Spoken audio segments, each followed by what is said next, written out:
Welcome back to another round, Basis Picks. As always, please like and subscribe, share with a friend, a colleague, a relative, an associate, an enemy, any and all in between. It's appreciated. Now, we've got a pretty big trade fight going on this weekend with Bam Rodriguez versus Showtime Sonny Edwards.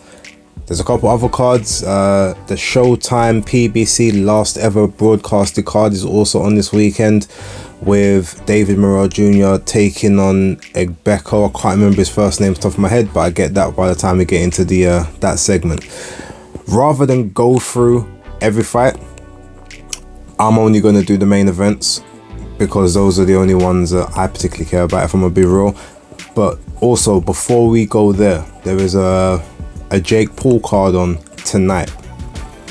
Now, I'm not going to cover Jake Paul and what's his name, August Austin.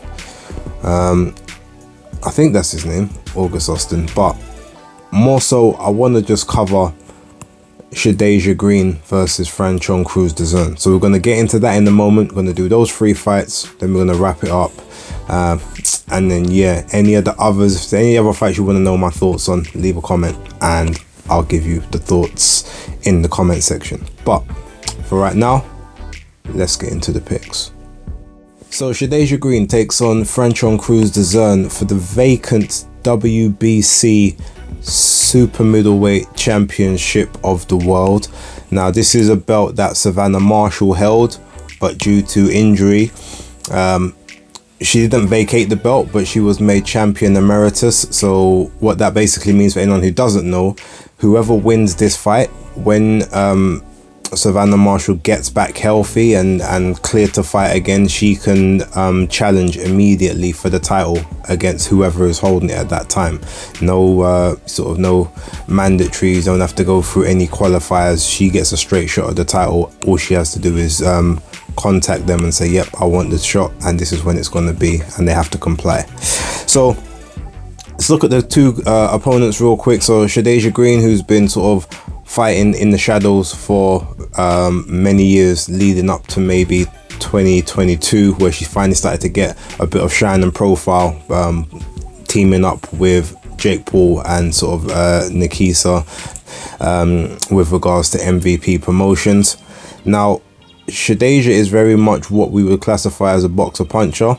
She's very much also an economic counter puncher. She likes to get her opponent to open up and then hit them with counters that they don't see. She is incredibly heavy-handed. If you've seen her fight, you know that she's quite put together, and she's got some power, especially in the overhand right. She's put down many of her opponents with that punch. If you look at her record at the moment, I think it's 13-0 with 11 KOs. So only 2 people have gone the distance, but like no one's ever had an easy time with her. Now, with regards to that, you've got Franchon Cruz-Dezurn, who is the former undisputed super middleweight champ.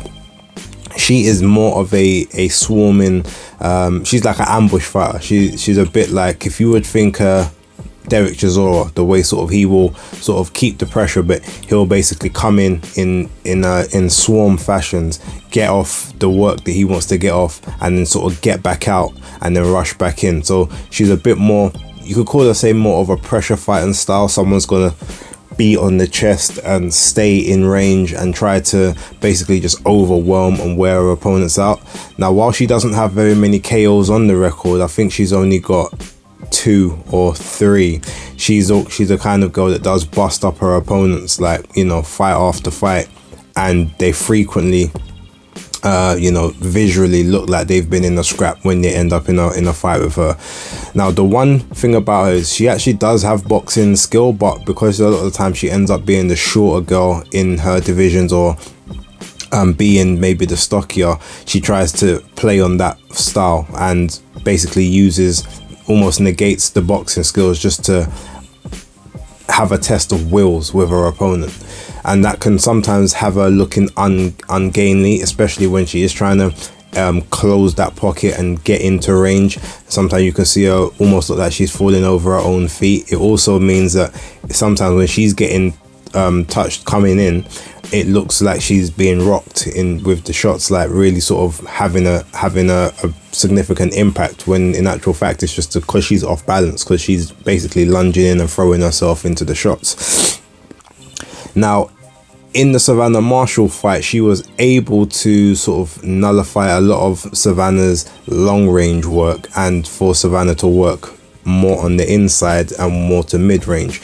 But Savannah just had a bit more, it was a bit cuter than what she was able to deal with at the time, hence why Savannah ended up getting the decision. But there was a couple times where she did have to eat some pretty decent shots from Savannah Marshall.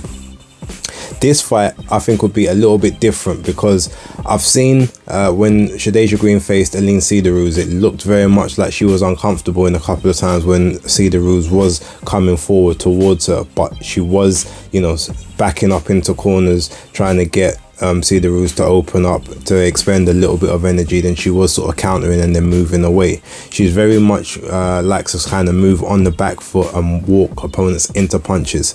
So if that is the game plan, then you could almost say that Franchon Cruz is tailor-made for her. Now it's gonna come down to who can basically keep their shape in the moments of crisis. And one thing about Shadasia, she, even though she's a counter puncher, she doesn't readily exchange. She almost waits for like a single shot to come so that she can slip that shot and throw. But when you've got someone like Franchon Cruz-Dezurn, who will basically just throw 2 and 3, 4 shots at a time and just try to occupy your hands, then fall in, hold, you know, sort of get onto the inside, try to rip the body, there's sometimes the openings for that counter shot aren't gonna quite be there. So Shadasia's gonna have to be very what's the best word to use? You're gonna have to be very brave and willing to exchange in that first punch, or between the first and the second, because if she allows herself to get overwhelmed and tucks up, even if she's not taking the shots, like, she could still end up losing the rounds just due to work rate. She is very economic compared to Franchon, but Franchon's been in, I won't say she's been in wars as such, but she's there to be hit. She is quite good at nullifying sort of second and third shots, but she is there to be hit for the first one. And with someone with the punch power of Shadasia Green, that could be a problem. So I think the first few rounds, Shadasia's gonna be almost not willing to trade too much, just because she's wary of trying to understand Franchon's timing and what she's looking to do, and she might end up, you know, losing a couple of those first rounds. But I do think from maybe rounds 3, 4 onwards, Shadasia Green is going to be able to get that timing correct, and she's going to start timing Franchon coming into the entry, and Franchon's not necessarily going to be willing to just keep barreling forward in the same fashion that she does with everyone else. And I think that's where Shadasia Green is going to have more opportunities to land not just bigger shots, but bigger setup shots, land the jab a lot more as well. Franchon's still going to have a moment, still going to go through the gears, but I think ultimately this fight, I can readily see it going 10 rounds and Franchon losing a unanimous decision. I don't think she'll get a split decision in this one. I think it will be unanimous, but something could also tell me that she could end up getting caught with something in like the 7th, sort of the 6th or the 7th round, which really hurts her. Maybe then she ends up getting stunned in the 8th, and I can potentially see her getting stopped around the 8th or the 9th round. But realistically, I think the UD for me is probably the smartest money. So it's one of those two outcomes, but I do think Franchon Cruz loses this fight, and I think Shadasia Green becomes the new super middleweight WBC champion. So next, we got Jessie Bam Rodriguez versus Showtime Sunny Edwards, or is it Sunny Showtime Edwards? One or the other. This is a very intriguing fight. Now look, I'm sure you've heard about their technical abilities before through other people, so I won't necessarily labor to that. What I want to give is sort of what I think the intangibles of this fight basically pertain to be. Ultimately, Jessie Bam Rodriguez is very much a box puncher. He does his best work very similar to Sunny, who is a pure boxer on the back foot. He likes people that are aggressive, that are going to come towards him so that he can create distance and space between them, create angles that they're not quick enough to cut off at that moment, and lead them in and walk them into punches that ultimately they're not really going to be able to see. He's got very quick feet in the pivot, and the angles he creates are masterful, and that of basically a sort of that of a really high level technician that has all the attributes to go, to the top echelons of boxing in his divisions. On the other hand, you've got Sonny Showtime Edwards, who again also has masterful movement. Like the footwork, the speed and the control in fights is elite. In terms of ring IQs and boxing brains, I've readily said I would put Sonny Edwards top 5 in the world, at worst top 5. Like he could be higher. He could really be number 1 just in terms of a boxing brain and ring IQ in the ring. So ultimately, the way this fight looks to play out to me is that you're gonna have both guys who do their best work on the back foot. Someone is gonna have to sacrifice their natural game to try and win this fight. My opinion is that Bam is, being the American, being the sort of, I guess, the quote unquote star over there, is gonna have to sacrifice his natural game in order to work and basically try to walk Sonny down or get into range and and basically make it a fight. Because if it comes down to it, I believe that Bam is more willing to walk into range to land shots on Sonny than Sonny is to do it the other way around. Now, if you look, obviously their records, Bam is 18-0 with 11 KOs, Sonny is 20-0 with 4 KOs. But that being said, whether someone is the biggest puncher or not doesn't mean that they can't crack, and doesn't mean that if the right shot lands, you can't get taken out. Now, look, we know that the one thing we do know about Bam is that he, even if he's hurt in the fight, he's gonna be willing to still go through the fire and ultimately get to that dark place that he needs to get to in order to see it through. Remember, in his very last fight, he had he got his jaw broke, I think in the 4th round, and then ultimately ended up winning the fight on points. Like he dominated the championship rounds in that fight, and succeeded in the task basically, with a broken jaw for 8 rounds. So that's 8 rounds of additional pain outside of just getting punched, and he went through that. Now Sonny, as we know, to what we probably seen, hasn't been in that same level of crisis, but then that's also because he's not allowed himself to be in that crisis.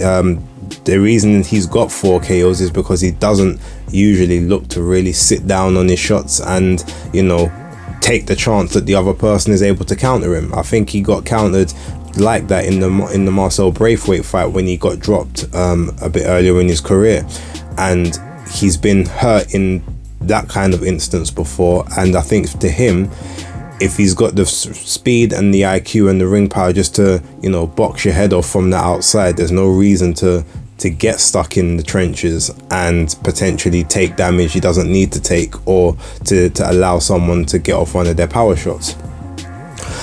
The one big issue here, I think, is Sonny has a pattern of behavior which he says he does instinctually, and it's just because he's not up for these fights. But I don't know, it's when he might do a lot of moving and then decides to take rounds off to, what he says, boost his gas tank but drain the opponent's gas tank by sitting on the ropes doing rope-a-dopes for like 2 and 3 rounds. Now obviously it won't be 2-3 rounds all at the same time, but you might get 1 here, then 2 next, and then he goes on, or it might be 1 and then there's a couple left, then there's 1, then there's 1 off, and then there's another 1, like that. So in those rounds there in America, even if because he's not someone like Floyd, who you can visibly see absolutely no shot is getting through, and Floyd is still there pot shotting and then spinning people off into the ropes and then leaning off, and you could say that he's just not losing those rounds, nothing is landing whatsoever. Sonny will allow, there's a couple that will kind of get through, they'll be glancing, they'll be grazing, but they'll still technically be scoring shots. And when you're in America, like a lot of them prefer effective aggression and the front foot people, the people that are trying to, you know, sort of chase the action. So even if Bam is walking Sonny down and Sonny's spinning off and he's barely getting caught, even if Bam is throwing shots and they're landing on gloves, or they're, you know, sort of they're brushing the side of their head, or they barely look like they've landed, if any part of it looks to a judge from their angle like it's landed, he's going to get the consideration there. It's not going to be, oh, Sonny is just too masterful, he's making him miss, unless Sonny can make him pay for each one. And I think that's where the problem is going to be. So the intangibles are, can Sonny win 7 rounds clearly and be given a decision even if the other 5 rounds are competitive, or does he need to dominate at minimum, say 9 to 10 rounds, to make sure that he can win 7 on a judge's scorecard? It's going to be a very, very tough ask in my opinion. And when we just look at Bam, like, ultimately I can see this fight going late. Even though I think Sonny does have power, I don't think this is a fight for him that's too important to potentially try and change up what he does. So I don't think he's going to be looking to sit down on shots that much. So if any knockdowns or stoppages are due to occur, I can only see it coming from Bam's side, unless Sonny maybe is just, you know, beating him down by accumulation, and, you know, Bam, there's just no way for him to get back into the fight and maybe the team pull him out. That's the only way I can see that bit happening. Now, everything tells me that Sonny can win this fight, or win enough rounds for us to all say, yeah, you know what, to be fair, he did win that. But he's going to have to change the game plan more than he's ever done before. He can't sit on the ropes. He can't do all of that in this fight. He said he's going to have to show that he can 12-0 a guy the same way that Devin Haney did to Reach Prograis last week. And that's the only way realistically I can see him winning, is by winning so many rounds convincingly clear that there's no way the judges can have it the other way. So look, the smart money and the sensible money is on Jesse Bam Rodriguez, but I've got a feeling whereby Sonny, everyone looks at this fight and says, nah, like, Sonny won. And because of that, I'm gonna trust that the judges are gonna be fair to everything that's going on, and they're gonna see, you know, and they're gonna sort of not take sides or take favorites in this particular one. And even though I've got a feeling that Bam is gonna get a decision here, for some reason I'm gonna trust that things are fair, and I'm gonna say split decision Sonny Edwards. That's what I'll put on my predictions league, so that's what I'm gonna have to go with now. I think that Sonny just about gets a decision. It's a close one. I think if Bam wins it, you might be saying it's a bit controversial, but if Sonny gets a decision, I don't think people would look at it that way, because like, he's away from home. So that's kind of how I see it. Let me know in the comments what you think, and yeah, that's the prediction. Sonny Edwards split decision victory. And last but not least, you got David Morrell Jr. versus Egbeko. I didn't even bother to get his name, but I'll put the full name up in on the screen just to be respectful. I'm not even going to go into this one. Egbeko, I think, is 28-2 with 22 KOs. David Morrell Jr. is 9-0 with 8 KOs. Egbeko he's living in America. He's from Ghana, so he's probably one of those tough sort of African fighters that had, like, you know, loads of these really sort of tough fights over in Africa, and then came over here to try and make his name, but might, you know, sort of almost have a lot of that old resistance and resilience beaten out of him. I don't know enough of him, so I've got to just go on a whim here, but I think David Morrell Jr. is special. I've always thought that. Southpaw, devastating puncher. I can't see anything other than a knockout within, I'm going to say within 7 rounds, but it could easily be sort of 3rd or 4th. That's my prediction. Leave yours below. If I've missed anything about Egbeko, please let me know, because I'm very ignorant in this one. I won't even lie to you. But anyway, I'm going to leave it there. Leave your comments down below. Any others you want me to hit up, just let me know. But for right now, Spaces Picks, locked.